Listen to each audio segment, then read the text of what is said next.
Hello everyone. Good evening. We'll start the session now. I'll just share my screen.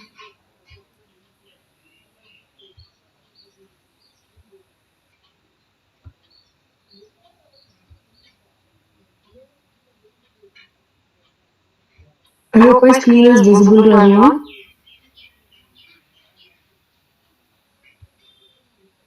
Yes, ma'am. Yeah. Okay. Thank you so much. So today's session was supposed to be on empathy, kindness, compassion, and gratitude.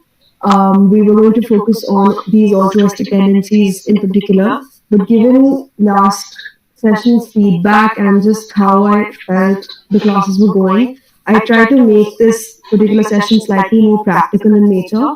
So today we'll be discussing a few practical tips and like practical techniques in which we can apply these in our daily lives, and how we can sort of use positive language to to be more empathetic, to be kinder, and to be more compassionate. So in today's session, positive language is kind of in this context. It's basically nonviolent communication because, as you might know already, nonviolent communication uses positive language along with assertive communication to ensure that everyone benefits and that things are communicated without violence. So we'll be looking at strategies that we can use to become more assertive as well as become more positive in our language use. So yeah, we'll focus on what these tendencies are and why they are relevant to today's discussion, why they're important, and how do we benefit from them. We look at the skills involved, which are nonviolent communication skills, and then we'll figure out how we can be better mindful communicators, and how we can be nonviolent communicators, and how we can adapt these skills in our daily lives. So today's presentation is quite long. I'll try to move slightly slowly so that we can take in all the theory and also think about all the strategies. If in case I'm not able to finish, we might sort of extend 10 minutes. But if I am, then that's great. But in case I'm not able to finish, I'll probably extend for 10 minutes today. Okay, so the first thing that we're focusing on is empathy, because empathy is sort of the first step to any kind of altruistic tendency. And you can't truly be kind to someone, you can't truly express compassion without actually empathizing with the other person. So it's really the first thing that we need to focus on when we're trying to be kinder, and when we're trying to be more compassionate with our language. So here's a quote by Mahatma Gandhi that's quite apt, I'd say. 3/4 of the miseries and misunderstandings in the world will disappear if we step into the shoes of our adversaries and understand their standpoint. We will then agree with our adversaries quickly or think of them charitably. So what this sort of reminds us is that even people we don't agree with and we don't necessarily personally resonate with or like, we can still empathize with them, and we can still just by placing ourselves in their shoes and just viewing the world from their lens can help us view them more charitably, and can help us see their point of view. And that's really the first step to any kind of non-violent exchange, whether it's a conflict, whether you're trying to resolve a conflict, or whether you're trying to communicate or just assert your needs. So in layman's terms, empathy is the ability to share someone else's feelings or experiences by imagining what it would be like to be in that person's situation. So this is quite basic, and it's quite intuitive. Of course, it's empathy has to do with being able to understand what the other person is feeling and understand their experiences, and just to picture what it'd be like to be in that situation or in that position. Whereas the psychological definition, which is slightly more technical, says that empathy is understanding a person from their frame of reference rather than one's own, or vicariously experiencing the person's feelings, perceptions, and thoughts. Empathy does not of itself entail motivation to be of assistance, although it may turn into sympathy or personal distress, which may result in action. So, what this definition sort of reminds us is that yes, it's understanding a person's frame of reference, and it involves vicariously experiencing what they're experiencing, but it does not necessarily mean that you have to jump to action to help them or to assist them. There are varying degrees of empathy. You might at some level understand their emotions, and at another level you can maybe understand cognitively what they're going through, and then another level you can understand being super compassionate and then actually doing something about their situation, and jumping to action and jumping to actually help them. All three of these are empathetic behaviors. It doesn't have to be action oriented all the time. In psychotherapy, therapist empathy for the client can be a path to comprehension of the client's cognitions, affects, motivations, or behaviors. And so this is really just to tell you that, like, psychotherapy isn't possible without empathy, and the vehicle of change when it comes to psychotherapy, and really what consolidates a psychotherapeutic relationship, or for that matter any relationship, is empathy and the ability to comprehend the other person's experience and point of view. Empathy is a complex, demanding, strong, yet subtle and gentle way of being. It means entering the private perceptual world of the other and becoming thoroughly at home in it. It involves being sensitive moment to moment to the changing felt meanings which flow in the person.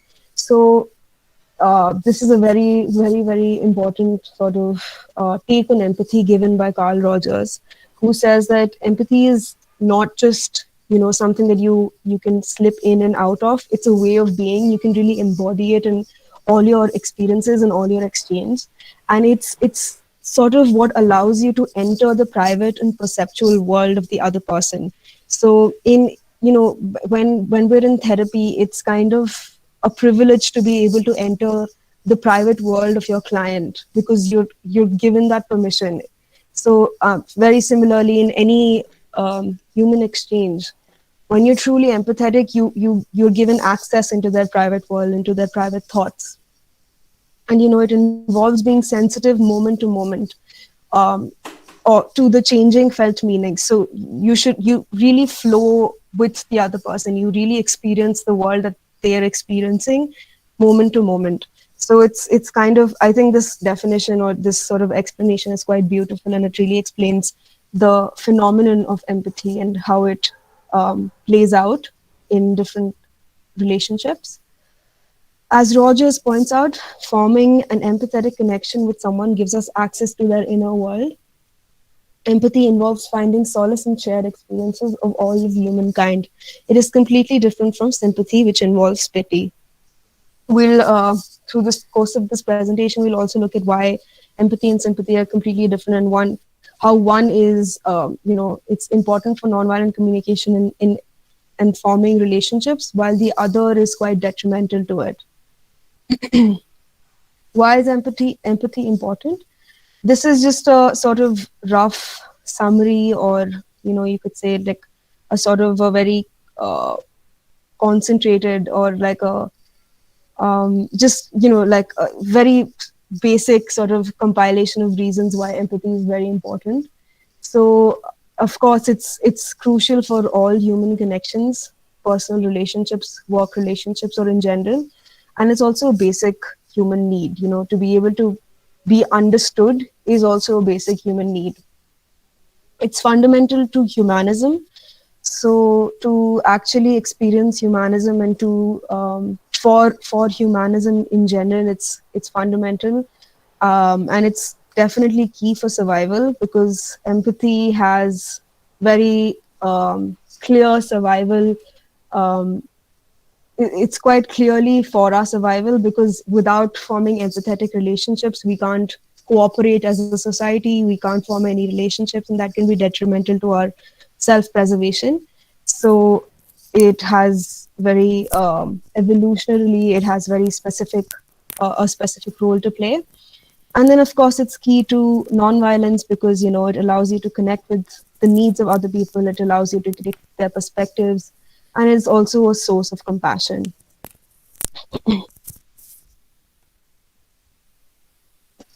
So there are various types of empathy. As I said, there are different degrees. There's affective empathy, where you know how to, where you one can gauge how to respond to the other person's emotions. There's somatic empathy, where one can feel what the other person is feeling in their own bodies. And then there's cognitive empathy, where one has the potential to intellectually understand the other person's situation, or the other person's response in a situation. So what's the difference between cognitive and emotional? In cognitive empathy, we can take the other person's perspective, whereas in emotional empathy, we can understand the emotional experience that they're going through. So yeah, cognitive empathy would be imagining what it's like to be in that person's shoes, and emotional empathy will be feeling distress in response to someone's pain. Cognitive will involve understanding someone's feelings, while emotional empathy can drive us to actually help someone. So cognitive empathy is really, I'd say, a step below emotional empathy, because in this, at this level, you can understand what the person is feeling and what they might be going through and how they're thinking. But in emotional empathy, you go slightly beyond that, and you actually experience what they're feeling, emotionally speaking, and then you're more likely to help them, and you can experience a sort of willingness to um, help them. Social psychology researchers, they've described emotional empathy in three parts. So there's feeling the same emotion, feeling our own distress in response to their pain, and feeling compassion towards the other person. So yeah, feeling the same emotion would be able to identify what they're feeling, and then so for example, if you can see that your friend is getting angry because they've been wronged, if you're close to that friend and you can empathize with them, you feel angry as well, and then your anger can become something more personal, which might not be identical to what the friend is feeling, which it would be level 2, where where your own distress is in response to their pain, and then you can also feel compassion towards your friend, where you feel for the other person, and you really want to do something to alleviate their pain. And there's obviously a positive correlation between emotional empathy and the willingness to help other people. Here are some skills that are strengthened by empathy. So if you're someone who is empathetic, or is working on becoming more empathetic, these skills are likely to get strengthened in that process. So of course you're probably going to be better in negotiations, because you're able to gauge what the other person might be feeling and thinking. You're better at collaborating and teamwork and cooperating. You're definitely more creative, because you're able to come up with solutions that benefit everyone. So you can think, you can take different perspectives. You can, you know how to make other people feel safe, and you know how to feel safe yourself. So that's also something that comes with being more empathic, building emotional connections, and then also identifying other people's needs. So these are very clear skills that are linked to empathy. So yeah, as I said, we look at empathy versus sympathy and how the two are different. I'm just going to try and play this video so that we can all watch it. I'm not sure if you'll be able to see or hear the whole thing, but let's give it a shot.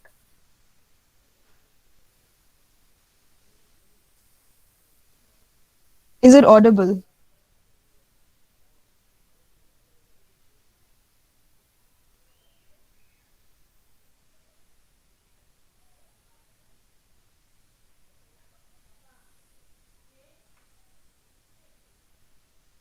Can someone confirm if it's No audible? No, sound. ma'am, I No, can't it's hear no it. sound. Oh no, okay. Okay, then I'll do is I'll just share it on the group so that you can Ma'am, I think you need to click the play icon first. Only when it plays can we hear it. Oh, yeah, yeah, of course. I did play it. I thought, okay, let me just hold on.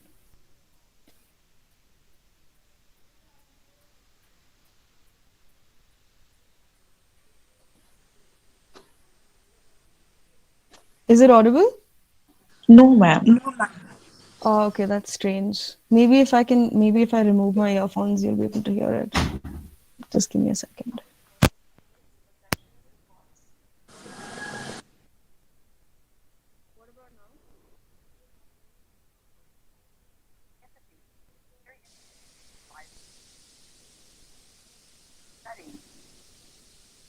Barely.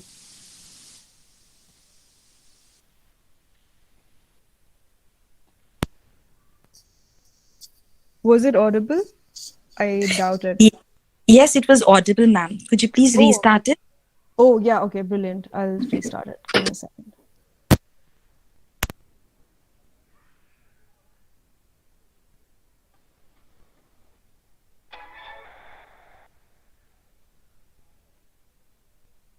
So what is empathy and why is it very different than sympathy? Empathy fuels connection. Empathy drives. Too low, ma'am. Could you please keep the volume at the maximum?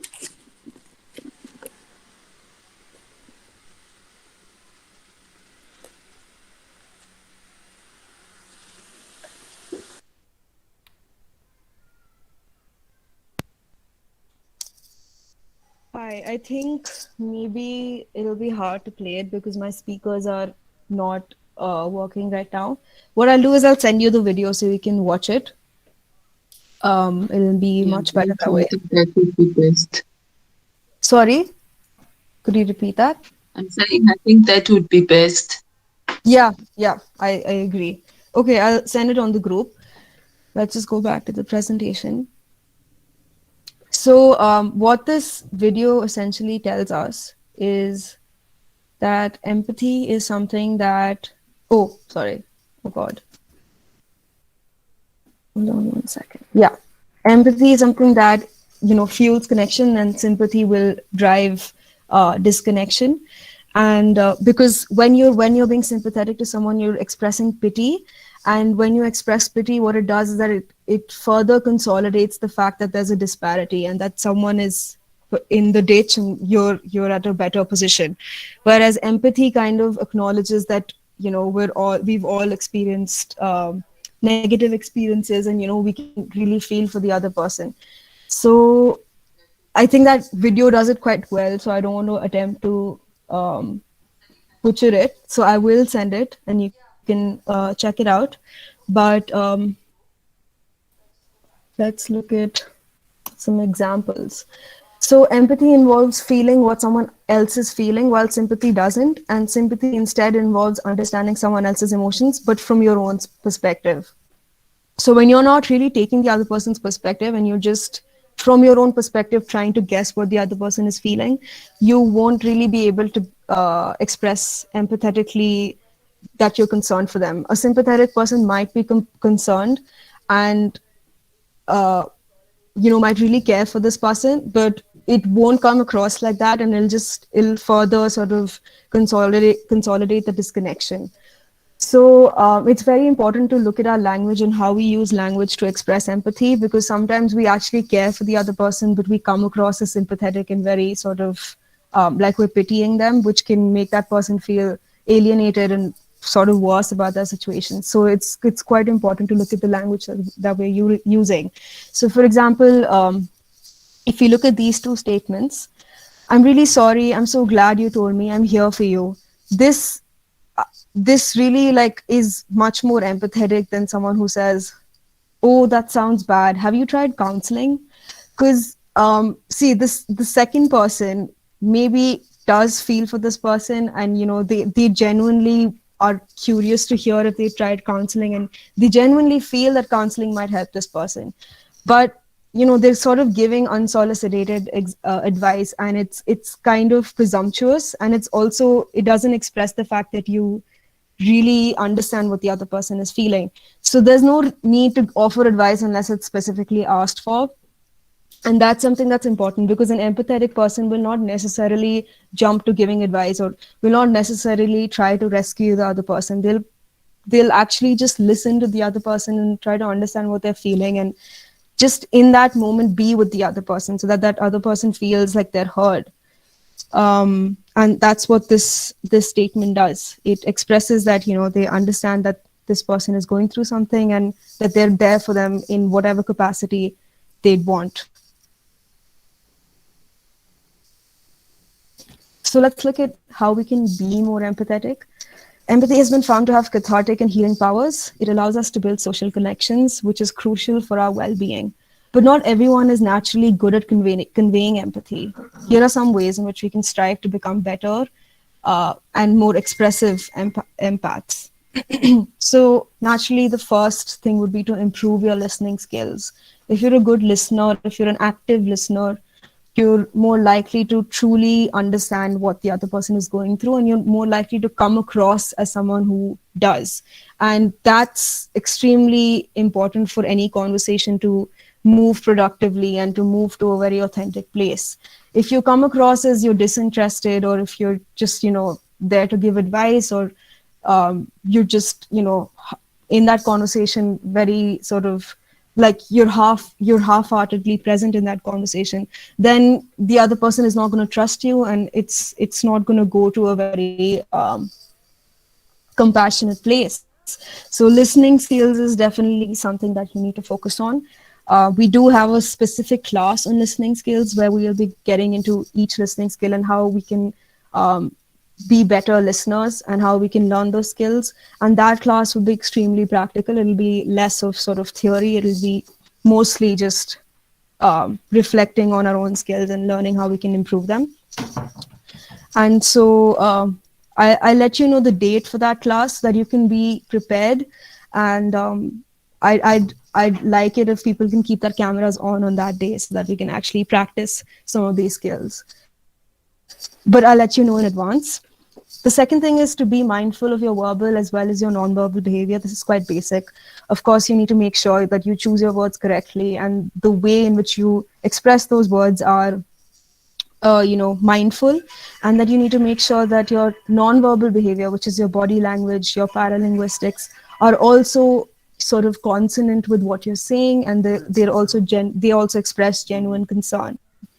We'll get into this a little bit today, but we'll mostly focus it on the day that we're doing listening skills. Be curious to listen to what the other person is saying, their story and their experiences.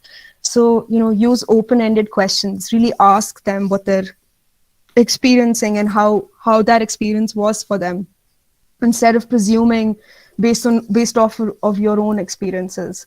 That's a very sort of important thing to keep in mind. Acknowledge that no two people have the same experience. So yes, maybe if, say, I've gone through a divorce and I see another person who's gone through a divorce, we might have had the same situation, but our experiences can be completely different. So for me to presume that every divorcee has had the same experience would be completely wrong, and it wouldn't be empathetic. So remembering that each experience is completely different, each story is completely different is very important. Employ critical thinking and emotional insight. Really, you have to be emotionally aware, and you need to focus on your emotional literacy to be able to identify what the other person is feeling. You need to be critical in your thinking, and you need to really be sort of analytically inclined to understand the perspective of the other person, to see why they're thinking the way they're thinking, and consequently why they're acting the way in which they're acting. Try to picture yourself in the shoes of the other person to try to connect with them. This is, of course, a metaphor for how you need to visualize yourself in their position, to visualize yourself in the same circumstances as the other person. That's crucial in sort of being more empathetic.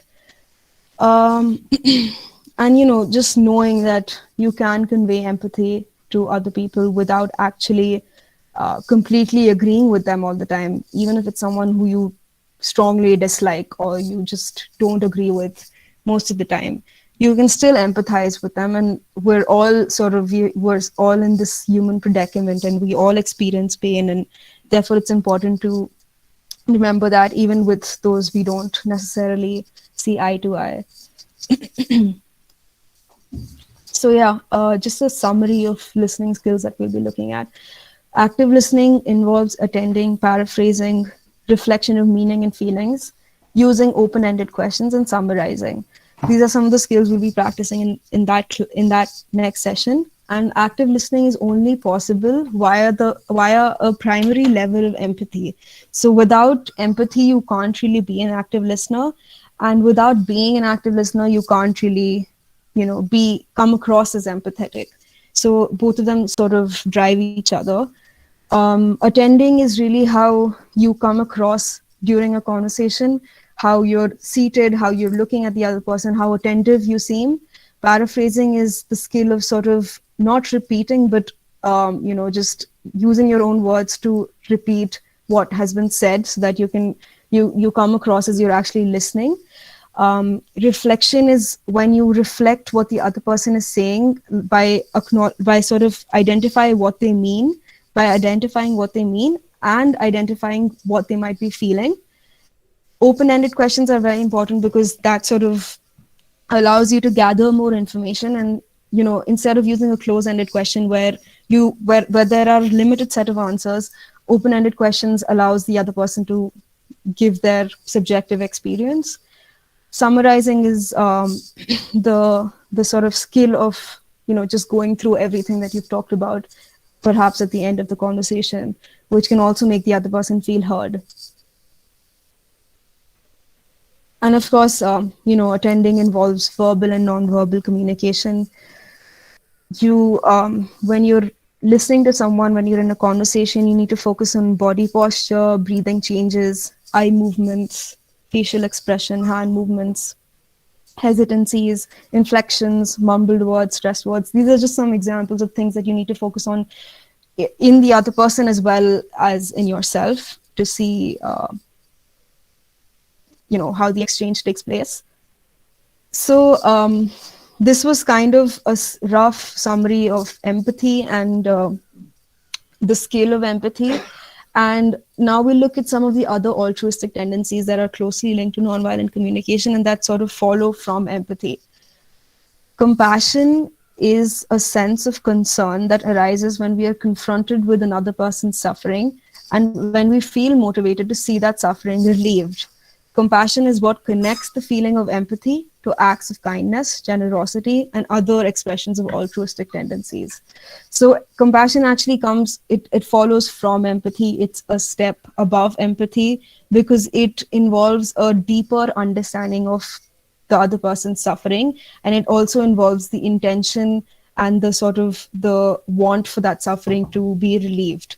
So it also drives action. It leads to kindness. It leads to acts of kindness and generosity and charity and gratitude and everything that's more behavioral in nature. So all of that follows from compassion, and it specifically involves in the acknowledgement that we're all suffering in some way or the other.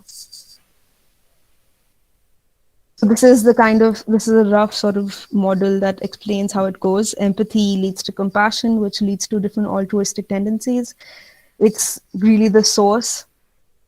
And, to be able to express genuine kindness and compassion, you need to be able to empathize with them. So if you skip the step and you're just, trying to help someone without actually understanding their perspective, you'll miss the mark, and then it won't even come across as genuine. So this is quite crucial in the whole process of actually helping someone and actually being kind. Compassion is the channel which sort of it involves a deeper mental connection. It goes beyond just taking that other person's perspective and understanding their experience. It involves really feeling for them and forming a deeper mental connection. And then the altruistic tendencies are behavioral, which are more action oriented. So, expressing kindness is it's a result of knowing what they've gone through and feeling for them. Kindness is a quality of being that involves being generous, considerate, and warm. acts of kindness have been found to benefit both the receiver of the kindness as well as the individuals carrying out that act. A positive communication strategy based on kindness promotes positivity, acceptance, generosity, and compassion. So this is a quite a basic sort of explanation of what kindness is. We all know what kindness is. We've all experienced kindness either by receiving it or giving it, and it's something that we can all try and be more of, because it's always a journey and no one is perfectly kind. So it's we have to make it a point to focus on how we can be kinder to other people. And I think what's important in doing that is to really remember that you have to first be empathetic before you can actually truly be kind to someone. And when we're using positive communication or nonviolent communication, we are that much closer to being, kinder and more generous and more compassionate. Because, nonviolent communication is inherently kind. Gratitude involves showing positive appreciation and expressing gratitude, and it's a very powerful communication tool. Studies have suggested that the habit of gratitude contributes to many positive social psychological states, which includes the reduction of stress, positive optimism, and the likelihood of helping other people. Of course, gratitude benefits people who are grateful and people who express gratitude, which is why it's such a sort of, everyone who talks about self-care, everyone who talks about journaling, they'll talk about maintaining a gratitude journal. It's a very sort of handy tool in reminding yourself of all the things that you have going for you, and just being more optimistic. And that has a direct impact on reducing your stress and reducing your improving your mental health. And of course, if you express gratitude to someone, they're also going to feel good. And remembering to show appreciation to someone is also crucial for any kind of communication to go well and for any relationship to get strengthened. So now we'll sort of look at the skills involved and the strategies that we can adopt. Of course, using positive language and using nonviolent communication, we can be more compassionate, we can be kinder, and we can be more empathetic. So we look at how that happens exactly. So how do we make our language positive? And what does it mean to have positive language? Is it just saying good things all the time? Or is it actually striking a balance where you use your words correctly and making sure you are honest and you are frank without actually hurting the other person? So to make your language more positive, the first thing you need to do is you need to remember that you're going to have conflicts. There's no relationship where there are no conflicts. So you need to be prepared to have conflicts, but you need to have those conflicts constructively. So when you are disappointed with someone, instead of telling what not to do or what they're doing wrong, you should inform them how they should actually behave or what you would like them to do. So yeah, it has to be solution oriented. It can't be problem oriented. You need to make sure you give them alternative courses of actions as possible solutions. And when you're providing feedback, try to sound supportive, reassuring, helping, and empathetic. So if you're unhappy with the way someone is acting around you, or someone is doing someone, whether it's your inferior or your superior, you need to make sure that you're empathetic and you avoid blame or judgment and shaming, so that they see it as feedback and they don't see it as a personal attack. So it's very important to be as constructive as possible while sounding supportive and empathetic. And you also have to be helpful, because they need to have, like, if you give them some courses of actions that they can choose from, then it's instantly it becomes the issue becomes solving the problem rather than the other person. Negative language is passive and limiting, and positive language encourages action. Remember that every behavior is rooted in some kind of cause. Negative actions can be explained by unmet needs. So this is something that we've talked about before. Of course, any kind of negative behavior, whether it's, like some kind of violent action, or it's just the expression of anger, which is also violence, but sort of a meeker form of violence. It's all linked to some kind of need that's unmet, and just remembering that instantly sort of provides you with like the ability to empathize with people who are acting negatively. So just remembering that is also crucial in our positive language use, because once you remember that, you feel empathy towards them, you feel compassion towards them, and then instantly the words that you'll be using towards them will become more positive. Negative language is passive and limiting. Positive language encourages action. Try to avoid words like can't, won't, stop, shouldn't. Rephrase sentences to suggest what can, will, should be done. So it takes a lot of practice, and of course you can't completely you discard of these words, but like when you're having a discussion that's related to resolving a conflict, or where you're trying to give someone feedback, particularly when you know that the other person might get offended, it's always smarter to choose your words with care, and making sure that you can talk about things that can be done instead of things that are going wrong. Find opportunities to express appreciation and gratitude. Of course, positive language and nonviolent communication is not just solving problems, it's also acknowledging the good things in life and expressing appreciation and gratitude for the other person, for just having them in your life, even if it's not someone you're close to. Use language to be open to discussing solutions. You need to make sure that you approach conflicts productively and constructively. So if you are at an impasse, if you are fighting with someone, you have to be open to discussing solutions and open to change. So without that sort of open-mindedness, you can't actually use your language positively. Some of the obstacles that arise to assertive behavior and positive language use is lack of awareness, where you don't know how to be assertive, and you're not aware that you're not being assertive, or you're being unassertive, or that you're using language negatively. So really looking inward and observing the words that you use is quite important, and it can be an obstacle. Anxiety about expressing ourselves. It's quite difficult to get into conflicts and to actually solve problems. It can give rise to a lot of anxiety, and that anxiety can also impede positive and constructive conversation. So that's definitely an obstacle to focus on. Negative self-talk inhibits self-assertion.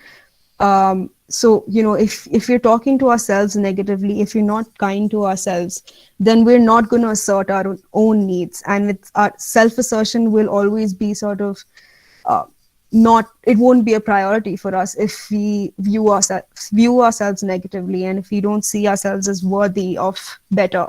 So of course we will not be asserting our own needs if we say have low self-esteem, or if we engage in negative self-talk.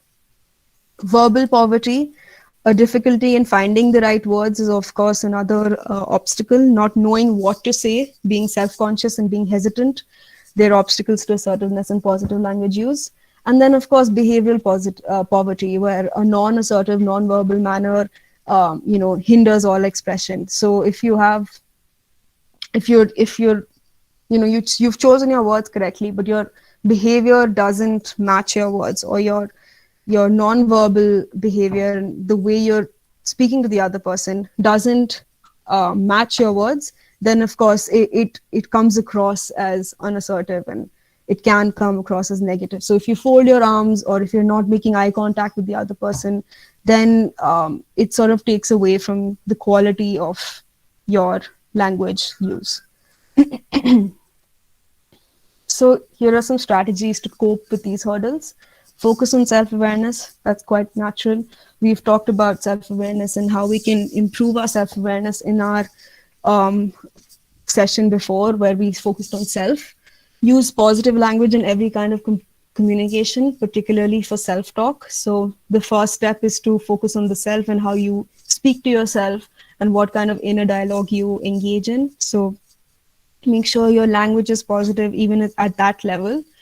Prioritize your mental health. Of course, you need to focus on your emotional health and your emotional hygiene and how you're feeling in that moment when you're expressing yourself. So if you're in the thick of a very sort of heated debate or a sort of a fight, and you're feeling extremely overwhelmed, you have to take a step back to make sure that you feel confident enough to speak. So you can't really assert your needs confidently and effectively if you're feeling anxiety or if you're feeling overwhelmed. So it's important to manage your emotions simultaneously and to make sure that you're coming from a position of strength when you're conversing with the other person.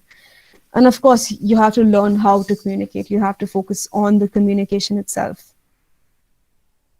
There are some very sort of important body language techniques that we've been taught as psychologists, and of course it's something that everyone learns. Assertive body language involves sitting squarely, so you want to face the other person. You want to be open, so you don't want to cross your arms. You want to make sure that your arms are open.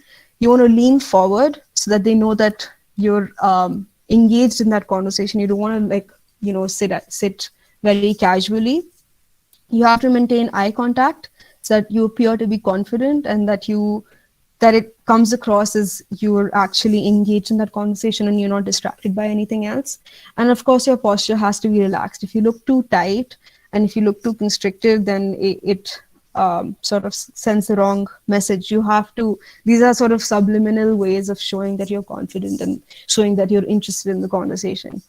Your speech has to be steady, clear, fluent, and confident, and the volume and the pitch has to be appropriate to what you're conveying. Speak frankly and listen keenly. Of course, you need to make sure you speak as honestly and as genuinely as possible, but you also need to make sure that you're listening to the other person and it's not just about what you have to say. This is the acronym that I'm sure a lot of you might be familiar with. S is sitting squarely, O is openly, L is leaning forward, and E is eye contact, and relaxed posture is R. So that's a handy acronym. So the following assertive approach is a productive way to express feelings. So this is a sort of format that's there. Of course, when you're trying to be assertive, you can come up with your own format. The basic sort of thumb rule is to make sure that you describe what you're feeling. So describe your emotion and give a reason. So I feel like this because, this is what made me feel like that. I feel, you have made me describe emotion. For example, if you say you've made me really upset, this is not a very assertive way of expressing yourself, and it's not non-violent because you're blaming the other person. If you sort of rework it and say, I am upset because you did something that ... that kind of makes it about you, and it sort of expresses how you are feeling and what led you to feel that way instead of blaming the other person. You've hurt me, I feel hurt is much more assertive than you've hurt me. I really appreciated when you helped me with housebox. So this is also, of course, it's assertive communication. You're appreciating something. It's not always about resolving a conflict. It can just be how you feel because of something that's positive, and expressing gratitude, expressing appreciation is also assertive and positive communication. I'm feeling very apprehensive about this interview. It can be completely unrelated to the other person. Just this is also an example of assertive communication because it's asserting how you feel with respect to your situation. It doesn't have to involve another person. I feel annoyed because you've broken your promise. So this is also assertive. It doesn't blame the other person directly for your feelings. It sort of acknowledges that your feelings are your own and that, it's not, the other person's fault that you're necessarily feeling that way, but it's what led you to feel that way. So it's a very sort of subtle and sort of tricky business, but this format I find to be quite helpful. Even when you're trying to resolve a conflict, make sure you use this format because it shows what you're feeling, and it gives the other person the reason behind that feeling without coming across as very aggressive. So this is a sort of a recap slide, but in this slide we also have some examples. Last session we spoke about passive, assertive, and aggressive communication. Passive communication is, where you avoid eye contact and you avoid your own needs. Assertive communication is where you're able to acknowledge everyone's needs, and aggressive communication is when you just acknowledge your own needs. An example of passive aggressive communication will be like, oh, don't bother, I'll just do it myself. And this comes across from sort of like a moral high ground where you kind of like, this person just like you're functioning with the assumption that this person is probably not going to be able to help you, and that this person is probably not capable of helping you. So it's important to note that that itself is very aggressive, because it's quite, while it's indirect, it does insinuate that the other person is beneath you, and that is aggressive. So, and it's also passive because it doesn't assert your actual thoughts, it doesn't assert what you're actually feeling, you're avoiding your own feelings. So assertive communication would be when you acknowledge what you're feeling and you point out that there's something that went wrong, and that that you would like to be addressed, while also ensuring that you don't make the other person feel cornered or attacked. Examples of assertive communication would be like, this is just a form of appreciation. Let's look at, yeah. So for example, if someone comes to you for some help, and they say that it's for a good cause, and they try to sort of guilt you into helping them, but you are just not in the position to help them. If you just tell them that, I know it's for a good cause, but I can't help you right now, I can't give you time right now, I need to study. That's a very sort of assertive way of telling them no. So nonviolent communication is not saying no. Positive language is not completely getting rid of any sort of negative language where you're saying no or telling them that you're drawing a boundary or whatever. Positive language also involves sort of asserting what you want and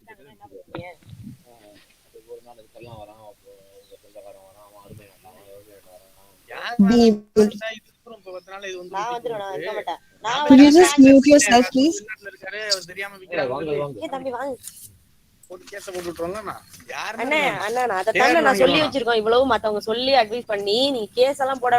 you just mute yourself, please? Thank you. Yeah, where was I?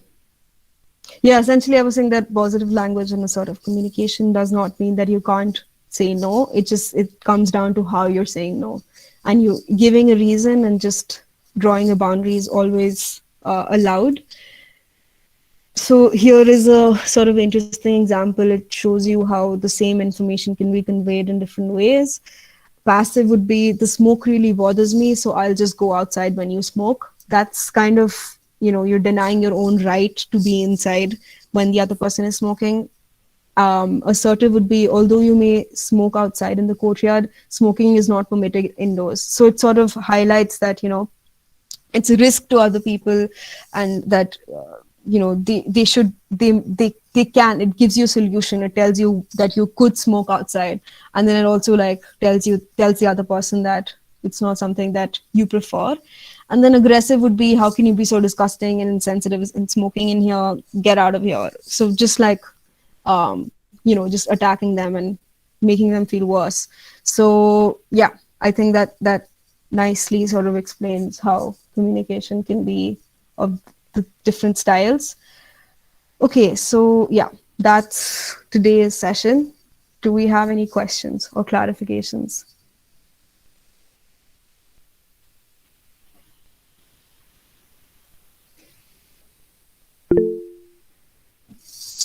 Oh, we finished before time. Good evening, ma'am. Good evening. Thank you so much for such an interesting talk. I found it highly informative. In fact, I think all of us do aware of these things, but we do need such reminders repeatedly to keep ourselves reminding of, that we need to use positive language and avoid the negative words, etc. And I really liked your slides as well, very colorful and creative and soothing effect visually, So it's appealing slides as well. Thanks. And I really like the content about the positive approach that you talked about. That is, when you appreciate, say the reason why you appreciate. And when you don't Yeah. like anything, mention the reason. So this is Yeah. something that I've noted it down, and I think I need to remind myself of this often. So that was quite useful for me, ma'am. And if you don't mind, may I just share my observation with you? On one slide, you have used the terms poverty, verbal poverty, Yeah. Yeah. or Yeah. behavioral Behavioral. poverty. Yeah. I don't know why, but somehow the word poverty struck to me as a very harsh term. Could it be Yeah. replaced with a milder euphemism such as incompetence, verbal poverty or behavioral poverty? I don't know. Like, to me, it sounds too harsh, too negative, and I would prefer to use the word incompetence there or any other milder term, perhaps. Maybe we can say limitation. I Sure, think that. ma'am. I just Yeah. wanted to share very frankly my observation with you. Yeah. Thank you so Yeah. much, ma'am. Thank you so much. That's sort of a very astute observation. Yes, poverty is kind of extreme. I think it's like a technical term, so I just picked it up from somewhere. But yeah, it didn't occur to me. So thanks for that. Yeah, maybe you can just say limitation instead of poverty. Because as far as I know, even I've heard of this term speech poverty, but it is, I think, Yeah. very physiological. It has to do with disease or something, like it's something chronic or severe. Yeah, speech poverty itself Yeah. is a clinical condition. Yeah, Yes, yes. Okay. as a result of neurological issues. Yeah. Yes, yes. Thank you so much, ma'am. It was very Thank you. interesting. Thank you.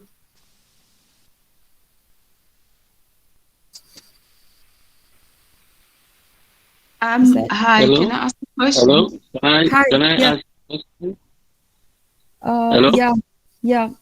Both of you can ask one by one, of course. Hello. Okay, Yes. thank you. Thank you. Yeah, please. I want to ask, is it possible for you to have compassion without empathy? I wouldn't think so.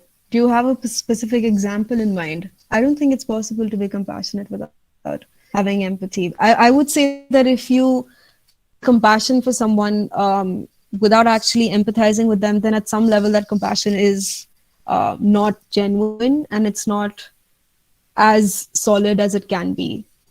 What is your opinion? Because there's this argument in deontological ethics and virtue ethics about So, this issue. sorry, your voice is a bit... Deontological ethics Oh, deontological ethics. Yeah. Yeah, and yeah. virtue ethics. Yeah, virtue Right. ethics. Where you have a situation in which under deontological ethics, you can do the right thing without feeling any compassion. Right. You can do what is right without any compassion. Without any empathy. Empathy. Right. You simply follow the rule. But under virtue ethics, you do the right thing based on empathy. Right. Based on what you feel. Yeah. Right. So which tells me that it is possible for a human being perhaps to be compassionate, right, without having any empathy. Right. But Be helping someone, because as you describe it, compassion move us to extending a hand of help to others. Right. Which means even without empathy, it's possible for us to do what is right thing, what is the right thing. Because we may feel that to help someone in a very bad situation is the right thing to do. We feel empathy, so we get compassion and move towards it. But under deontology, we feel that is the right thing to do. Without the compassion, without the empathy, rather. So yeah, that's a very interesting observation. I do feel that compassion it goes beyond just helping someone. It involves an intention and it involves an acknowledgement for the sort of common existence that we have. So in the case of deontological ethics, it's not exactly compassionate. It's just sort of out of the situation that you're in, that you're compelled to act in a certain way, to follow ethics or to follow a law. Exactly. Yeah. Exactly. So that's more authoritative. It's almost robotic. It's not, it's not based off on empathetic behavior or compassionate behavior.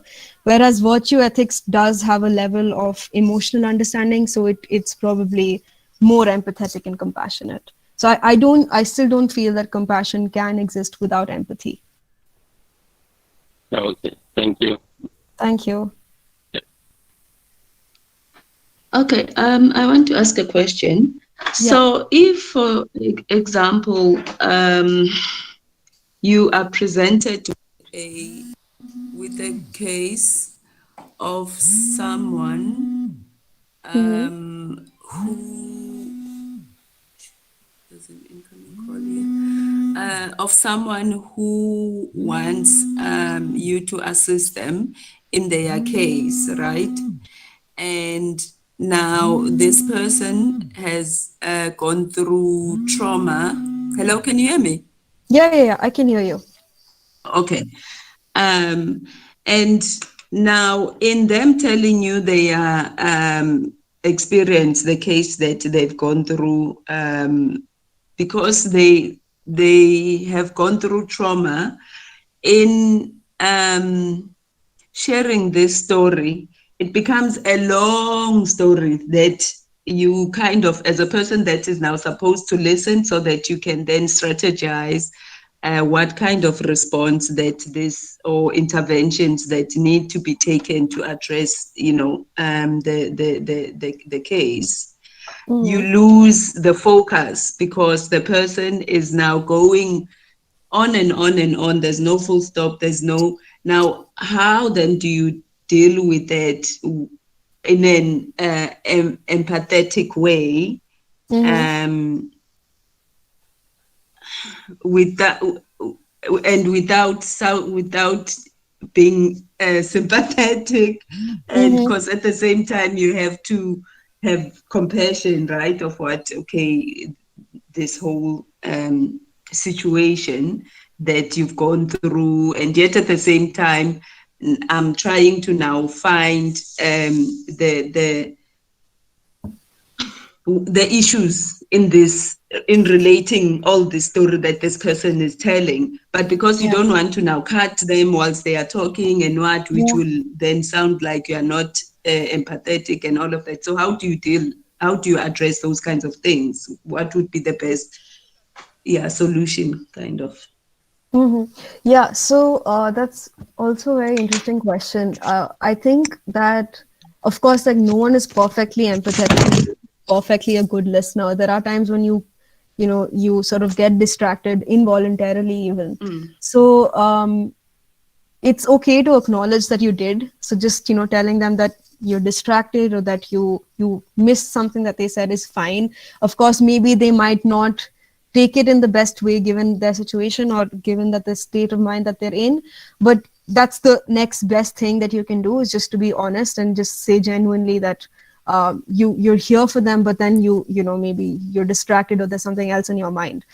Also, when it comes to people who've experienced trauma, and if you don't have an identical frame of reference because you might not have experienced the same kind of trauma or the same kind of experience, it's also okay to tell them that you don't know exactly how you're feeling, how they're feeling, but you're there for them for in whatever way they'd like or whatever capacity that they'd appreciate, or that you understand that that might have been extremely difficult for them. So of course no two people have the same experiences even or the same situations, but you can still be empathic by being honest and genuine and just tell them that these are your limitations and this is what you can offer, and that I think is good enough. I mean, no one is really like perfectly empathetic all the time, so I'd say that would be Yeah, the next. just a follow up on this. So, Yeah. would it be okay to then maybe ask for a pause, a break, or something, and then maybe then in that time, or before you continue, you then say that I'm struggling. I mean, is it okay to say I'm struggling with um, Yeah.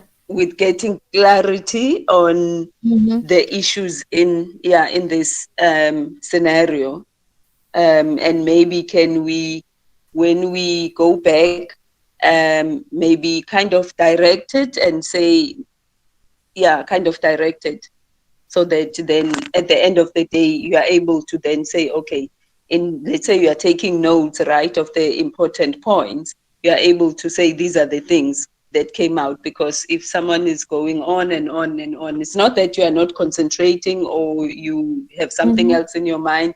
It's just that the story is long, and because maybe they haven't had an opportunity to talk about this, and this then becomes kind of it's feeling multiple. Yeah. Yeah. Mm. Are you asking as a psychologist or a therapist, or you're asking just as a friend or someone who knows this person? As in, are you asking, are you a therapist? As in, Sure. Yeah. or are you just asking? No, I'm not. I'm not a therapist, but I'm a community. I work with people. Okay. So Okay. I'm an activist that work with people. So so Wow. sometimes, like Yeah. now, there's then a case that someone wants you to intervene in, and Yeah. I mean, yeah, I completely understand where you're coming from. Of course, there is a level of fatigue involved in helping people, and it's called compassion fatigue, where you're tired and you experience burnout, and you're just not in that moment present enough to be able to help them. So I think you'd have to take a call as a professional to see if you taking that 5 minute break is really detrimental to their case. So if you feel like you aren't going to be able to help them, then you can step back and tell them genuinely, either and ask them for a break, or you could, find someone else to go in your place. Because it's like, I mean, if you really weigh out the pros and cons, helping them half-heartedly will not help them.